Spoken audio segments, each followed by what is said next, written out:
जी। हज़रत आपने माशाल्लाह बड़ी डिटेल के साथ ये बात बतलाई है। मैं समझता हूँ कि जब निकाह होता है ना, बहुत सारे ममालिक में, मैं भी बाहर आता-जाता रहता हूँ, आप भी तशरीफ़ ले जाते हैं, असफ़ार रहते हैं।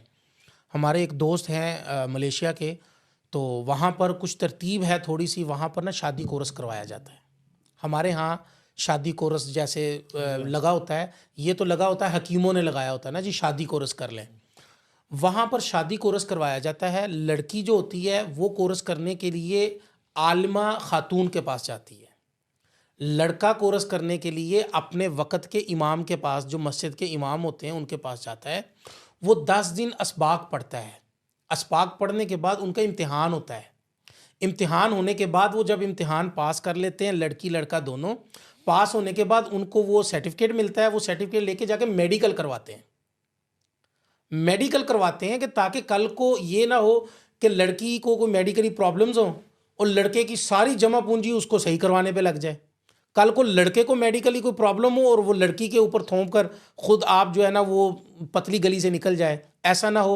उनके मेडिकल करवाने के बाद जब वो क्लियर हो जाते हैं, फिर वो इजाज़त मिल जाती है कि जी अब आप निकाह कर सकते हैं, अब आप दोनों घर आपस में मिल सकते हैं। तो क्या हमारे मुल्क के अंदर भी कोई आप समझते हैं कि ऐसा होना चाहिए कि शादी करते वक़्त जैसे आप हम लोगों से दुआ के लिए उलमा के पास आते हैं और मसाजिद के अंदर आके कहते हैं कि जी बच्चियों के लिए दुआ कर दें, नेक साले रिश्ते मिल जाएँ, बच्चे के लिए दुआ कर दें, बच्चा हमारा बिगड़ गया है। तो क्या शादी के वक़्त ऐसा होना चाहिए कि हमारे उलमा हज़रत से? शादी कोर्स की बात सुन के मेरा दिल बाग-बाग हो गया। जी, बहुत बेहतरीन काम है।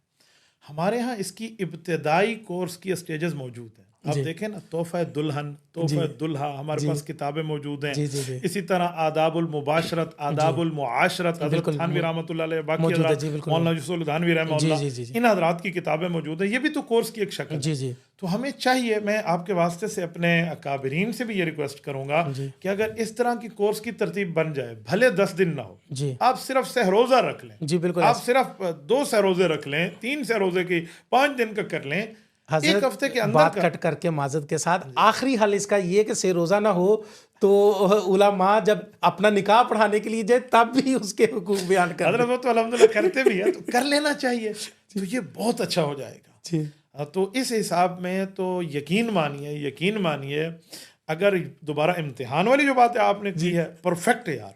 वो जी, बंदा ऐसे याद नहीं करेगा, इम्तिहान वाले के लिए तो याद जी, जी, करेगा। जी, तो ये बहुत अच्छी चीज़ है, इसको अप्रिशिएट करना चाहिए, इसको आगे चलाना चाहिए। जी, मैं भी इंशाल्लाह चाहूँगा कि मैं इसको जहाँ तक हो सके जी, इसको आगे चलाऊँ, तो ये बात बहुत बेहतर होगी। इसमें एक फ़ायदा होगा जी, कि उसमें हम ये अल्फाज भी बता के देंगे जो आम तौर पे अनजाने हुए बंदा बोल बैठता है और वो डिवोर्स हो जाती है। डिवोर्स हो तो जाती वो है। भी बोल देंगे, बता देंगे, समझा देंगे कि जी, बेटा इस एरियाज़ में आपने नहीं आना, ये जी, डेंजरस एरिया हाँ है जी, और ये वेरी वेरी डेंजरस हाँ है जी, और ये ये बिल्कुल, नो गो एरिया हाँ, है। ये नो गो एरिया है, नो फ्लाई जोन है। जी, तो ये समझा दिया जाएगा, तो ये बहुत बेहतर है। जी, ये होना चाहिए। मेरे सामने आज पहली मरतबा बात आई है जी, और मैं इस पे आपको अप्रिशिएट करूँगा। अल्लाह जी, आपको जज़ा खैर अता फरमाए। आमीन। ऐसी चीज़ों को हम सामने लेके जी, आएँ। हज़रत उसके अंदर ये भी होता है ना कि इंसान बच्चे जब शादी करते हैं ना, तो शादी के बाद सबसे पहली प्रॉब्लम ये होती है कि वो बच्चा नौ उम्री में होता है।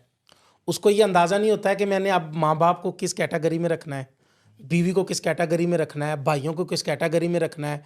और बस इनके झगड़े का हल क्या करना है? झगड़े का हल क्या करना है। बिल्कुल। तो वो मैं अक्सर मेरे एक दोस्त हैं वो मसला लेकर आए कि यार नई-नई शादी हुई है तो हम बहुत परेशान हैं। मैंने कहा यार बात सुने, आपने 2 साल गुज़ारने हैं, जैसे कैसे भी आपने गुज़ारने हैं। 2 साल के बाद आपको अपनी बीवी का पता चल जाएगा उसका क्या मिज़ाज है, उसको आपका मिज़ाज समझ आ जाएगा। हमारे यहाँ होता भी ऐसा ही है कि मिज़ाज की जो है ना वो आपस में हम आहंगी नहीं होती है, जिस वजह से वो फिर रास्ते जुदा होने शुरू हो जाते हैं। वो दराड़े हालाँकि बाज़ औक़ात मियाँ-बीवी का मिज़ाज दोनों का एक जैसा होता है, पर बता नहीं सकते। बता नहीं मैं सकते इसको से 2 मिसालें आपकी खिदमत में कहूँ। यहाँ बैठ के मैं आपके सामने 6 के अदद लिख लूँ ना, 6 का जी, हिंसा, जी, तो मेरी कुर्सी पे आप बैठ जाएँ तो आप 6 कहेंगे जी। और आपकी कुर्सी की तरफ बैठने वाला शख्स उसे 9 नो कहेगा। कहेगा। ऐस ये आधा गिला इस वक़्त सफ़ेद होता तो समझ आता। जी, अगर ये पानी का आधा गिलास भरा हुआ है, जी। आप कहें आधा खाली है और मैं कहूँ आधा भरा हुआ है, हाँ तो जी, दोनों की बात ठीक है। ऐसे ही वो है। कहते हैं ना, हमारे यहाँ माशाल्लाह डेरा इसमाइल खान में सराइकी भी रहते हैं और जी, जी। पख्तून भी रहते हैं। जी, जी।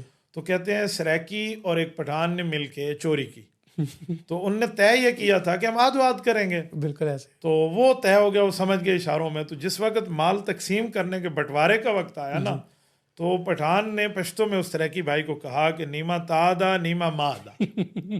तो सराकी ने जाके पुलिस को खबर कर दी कि ये अपनी माँ का हिस्सा भी मांग रहा है, हालांकि उस माँ से मुराद वो अपने लिए कह रहा था। तो ये इख्तलाफ लफ्जी है।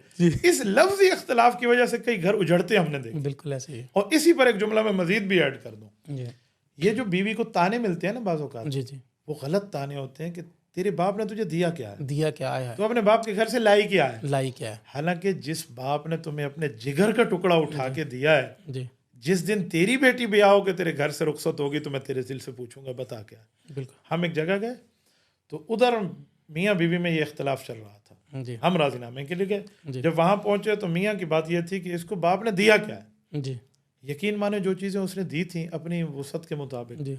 वो उस पर एतराज़ कर रहा था, लकड़ी ऐसे है, ये सोफ़ा ऐसे है। हाँ जी। तो बीवी ने बड़ी अच्छी बात की। उसने कहा जी मेरे बाप ने जितना दिया तुम भी उतनी हैसियत वाले हो, तुम्हारी कोई हैसियत इस पर भड्डा बढ़ गया।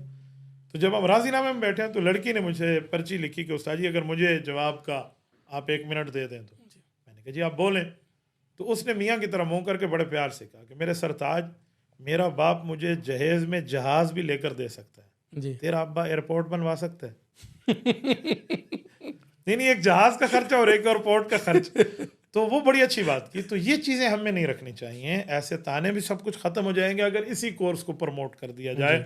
इसको मैरिज कोर्स कह दें या तकमील ईमान कोर्स कह दें। बिल्कुल ऐसे कि ईमान की तकमील हो रही है, मुकम्मल हो रहा है, निस्फ़े ईमान शादी को आ गया तो बहुत बेहतर हो जाएगा और घर घर के झगड़े ख़त्म हो जाएंगे। जी जी। तो हज़रत बहुत शुक्रिया, बड़ी अच्छी गुफ्तगू रही आपसे। सवाल और भी बहुत हैं, लंबी बात होती चली जाएगी। नाजरीन भी मुझे कहते रहते हैं कि यार आप अपनी बात को क्लोज़ किया करें। नाजरीन, आपने आज की पॉडकास्ट में बहुत सारे सवाल हुए और आपने उनका मुदल्लल जो है वो जवाब लिए हज़रत से, और हज़रत ने बड़ा तसल्ली बख्श जवाब दिए। और मैं चाहूँगा कि इसमें एक बात का इजाफ़ा हुआ हज़रत की विसातत से, जो ये बात हमने शादी कोरस वाली की है हमारे बड़ों तक पहुँचेगी। और मुझे उम्मीद है कि हम चलो जब बूढ़े हो जाएंगे तो कहीं ना कहीं इसके ऊपर इम्प्लीमेंट हो रहा होगा। उम्मीद है अल्लाह के घर से। तो नाज़रीन, हमें इजाज़त दीजिए। आज की नशिस्त बड़ी अच्छी रही और हज़रत आपका एक मरतबा फिर से शुक्रिया, बहुत शुक्रिया, आप तशरीफ़ लाए। नाज़रीन, बहुत शुक्रिया आपने हमारी इस पॉडकास्ट को सुना और मैं उम्मीद करता हूँ इसी तरह मालूमाती जो है पॉडकास्ट आप तक दोबारा पहुँचेगी एक नए मेहमान के साथ। तब तक के लिए अपने भाई मोहम्मद अबू बकर को इजाज़त दीजिए। वस्सलाम वरहमतुल्लाहि वबरकातुहू।